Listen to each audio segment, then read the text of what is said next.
Ini memang sungguh di luar kepala kita, geng. Seorang Cina Indonesia yang berasal dari Surabaya.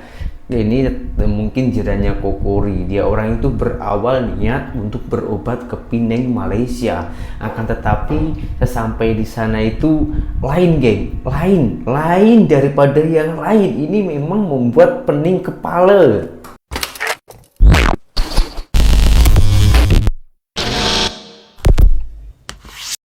Hai, halo geng, assalamualaikum warahmatullahi wabarakatuh.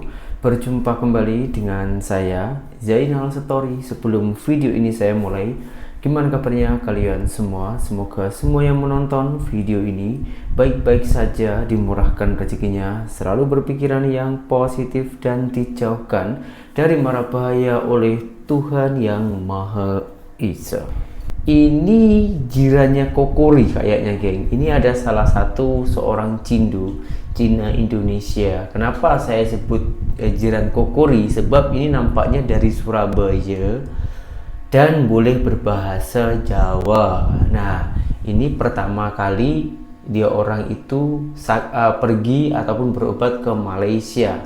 Bahkan anaknya itu pelik, geng. Kenapa langsung memilih ke Malaysia? Kenapa tak pergi berobat ke Indonesia sendiri, macam di Bali, Jakarta, itu kan juga masih bagus ya kualitasnya. Tapi kenapa memilih berobat ke Malaysia? Karena ini yang pertama kali pergi ke Malaysia, ini beda dengan yang lain, geng. Apa yang dia lakukan, apa yang dia orang itu laksanakan ya, geng, ketika pertama kali ke Malaysia. Oke, kita tengok dulu, geng. Ini memang membuat kita ini sedih, ngakak, dan semuanya itu bercampur aduk, geng. Karena ini waduh, memang betul-betul beda dengan yang lain. Mamaku yang Kristen beberapa bulan lalu tuh sakit, jadi kita harus ke Penang, Malaysia. Tapi baru nyampe Penang, bukannya fokus ke rumah sakit, dia malah beli duren. Duren Penang ini enak-enak katanya loh. Nah ayo nak. Aku bilang, Ma, kita kan masih gak tahu mama tuh sakit apa, uangnya disimpan dulu. Siapa tahu butuh check up. Mendengar hal itu, mamaku langsung telepon bapakku. Halo suamiku. Kayaknya ini check up-nya perlu nambah lagi. Boleh nggak transfer uang kamu? Hah? Kok tenggorokanmu yang batuk? Bukannya kamu ini sakit kuping? Iya, ini kayaknya dari kuping ini menjalar ke tenggorokan suamiku. Akhirnya papa mentransfer uang saat itu juga, dan uang haram itu kita habiskan untuk membeli durian di Penang. Ini duriannya. Waktu itu kita membeli durian Blackthorn. Terima kasih telah menipu bapakku, ibuku. Tapi ternyata ada karmanya. Kami mau makan durian itu dengan lahap sekali. Terus ketika aku bangun, kepala aku muter. Aku bilang ke mama, ini ada alkoholnya ya? Terus mamaku ngomel-ngomel, lemah banget anak muda zaman sekarang. Ini alkoholnya di durian juga gak seberapa banyak, harusnya gak buat kamu muter-muter kayak gitu. Pikirku, wah kuat juga ya mamaku, padahal umurnya sudah tidak muda lagi. Nah akhirnya kita bayarkan duriannya. Kita akhirnya bersiap-siap untuk berjalan ke rumah sakit. Tapi ketika di depan rumah orang, tiba-tiba mamaku tuh berhenti. Aku teriakin dia, Ma, ayo jalan. Mamaku masih diam. Terus dia noleh, dia liatin daun-daun di depan rumah orang itu. Wah, daun kemangi depan rumah kita udah mateng. Mama petik aja ya. Mama ini Penang, jangan mama. Mamaku mabuk. Dia rusak tanaman budak-budak Malaysia. Lawak, geng ya, lawak, geng. Ini sakit loh, geng. Yang sepatutnya gini kita ini ikut berduka, tapi tengok video ini kita jadi tertawa, geng. Jadi terhibur. Saya pun juga ikut terhibur ya, geng. Dan itu sebetulnya bukan karma sih, kayak karena saya pun juga macam itu. Kalau tak biasa makan durian banyak, makan durian banyak-banyak itu mesti agak pening-pening macam itulah. Tapi lepas makan durian jangan minum beralkohol ya, kak ya. Takutnya nanti terjadi apa yang tidak kita inginkan. Dan ini memang seru video ini, geng. Patut tak kalau kita lanjutkan? Setuju tak? Kalau setuju, jom like dulu, komen, dan ke subscribe. Lepas itu kita lanjutkan videonya. Sebagai orang Indonesia, aku tuh malah bingung ketika mamaku tuh sakit, tapi malah memilih rumah sakit di Pineng. Aku bilang ke mama, Ma ini siapa yang ngatur tidur di sana? Berangkatnya pakai apa? Kita berdua kan nggak pernah ke Malaysia, kenapa nggak Wah. coba ke Jakarta atau rumah sakit Surabaya dulu? Kata mamaku, atur mama ke Malaysia sekarang atau kamu mama nikahin dengan teman mama yang duda. Kamu pilih yang Wah. mana, Nana? Nikah sama Nana. Baik, kita berangkat ke Malaysia. Aku tuh kan bingung, masalahnya mamaku tuh tidak bisa bahasa Inggris. Dan kami berdua di taksi tuh gugup. Karena kami berdua mukanya seperti Chinese, kami tuh diajak ngomong bahasa Chinese dengan drivernya. Wah. Aku lupa ngomongnya apa, kayak si song song kata mamaku. Ngomong apa sih cewang ini? Hal itu berlanjut terus menerus.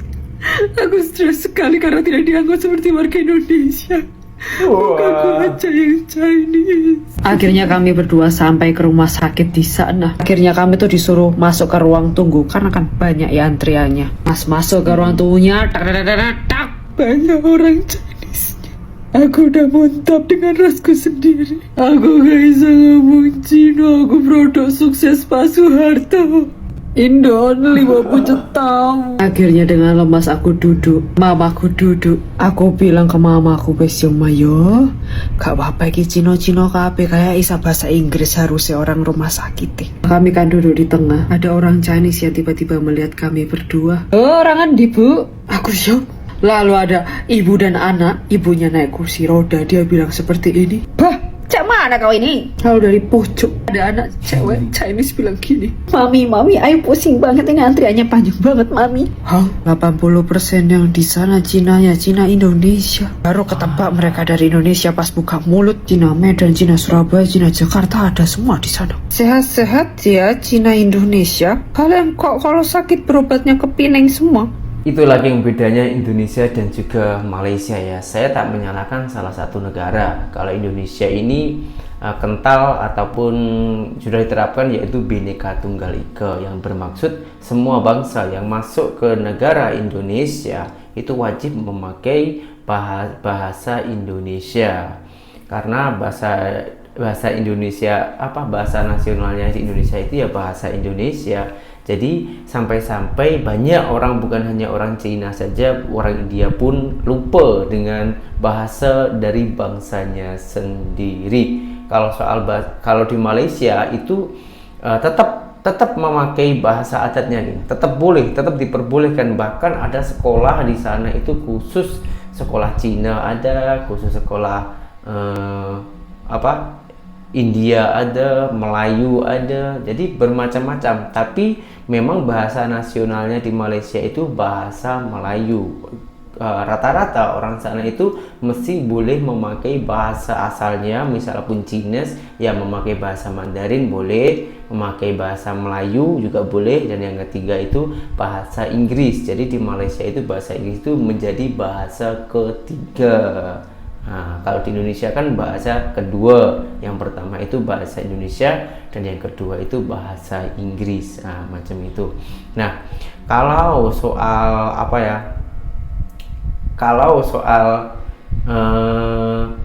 penduduknya ataupun pasiennya di Malaysia itu memang di rumah sakit Pineng itu memang rata-rata orang Indonesia, banyak yang orang Indonesia. Saya tengok datanya itu kalau tak salah ya, lebih dari 2 juta orang, orang Indonesia. Khusus orang Indonesia saja itu kalau tak silap lebih dari 2 juta jiwa itu berobat ke Malaysia. Nah, tentunya pasti ada alasan-alasan tertentu kenapa orang Indonesia sendiri itu lebih memilih ataupun berobat ke Malaysia. Nah, di video selanjutnya ini penjelasan ataupun pengalaman seorang Cindo juga, Cina Indonesia, lebih memilih berobat ke Malaysia. Ternyata alasannya itu macam gini. Alasan gue memutuskan untuk melakukan seluruh pengobatan tiroid gue itu di Penang karena gue merasa penanganan yang dilakukan oleh dokter di Penang sama di dokter di Indonesia itu jauh berbeda ya. Gue melakukan pengobatan tiroid nih ke dokter-dokter yang ada di Indonesia, terutama dokter tiroid yang gue kunjungin ya, itu semuanya itu dokter-dokter profesional dan mostly yang udah menangani tiroid selama berpuluh-puluh tahun. Tapi dokter itu juga nggak menjelaskan secara jelas penyakitnya ke gue.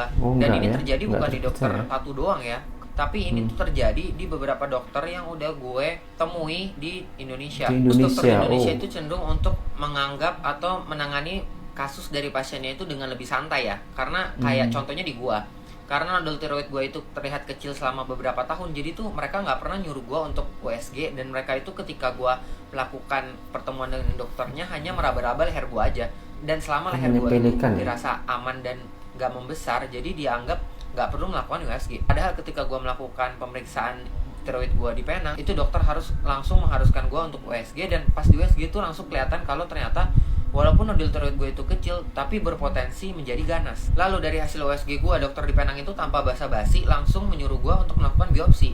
Dan dari biopsi itulah akhirnya diduga kuat bahwa memang si nodul tiroid gue itu berbahaya dan harus dilakukan operasi. Sampai akhirnya gue dioperasi dan akhirnya gue tahu kalau tiroid gue itu ternyata emang ganas. Jadi kesimpulannya adalah dokter di Penang itu semuanya melakukan diagnosa by data. Terus kalau emang data itu udah jelas, mereka itu langsung satset melakukan tindakan dan gak ngundurin waktu.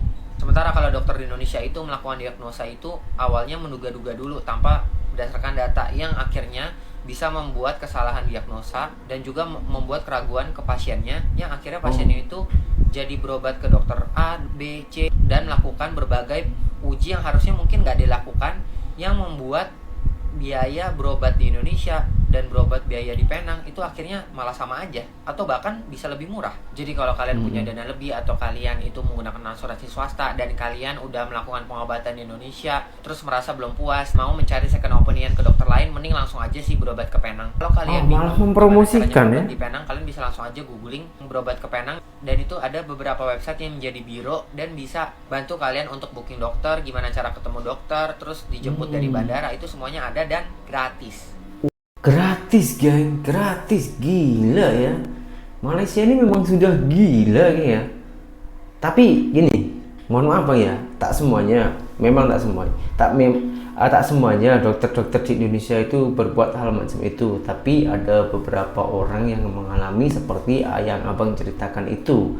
Tapi tak semuanya. Nanti kalau saya cakap semuanya, dikira saya ini bazirnya Malaysia, anteknya Malaysia, dihujat oleh netizen Indonesia dan lain-lainnya. Maka dari itu di sini saya disclaimer dulu, jadi tak semuanya dokter Indonesia itu macam itu. Ada juga yang baik. Mungkin kebetulan saja Abang itu mengalami hal yang kurang baik di Indonesia, mengalami dokter-dokter yang kurang detail lah seperti itu ya. Mohon maaf ya netizen, mohon maaf ya, mohon maaf.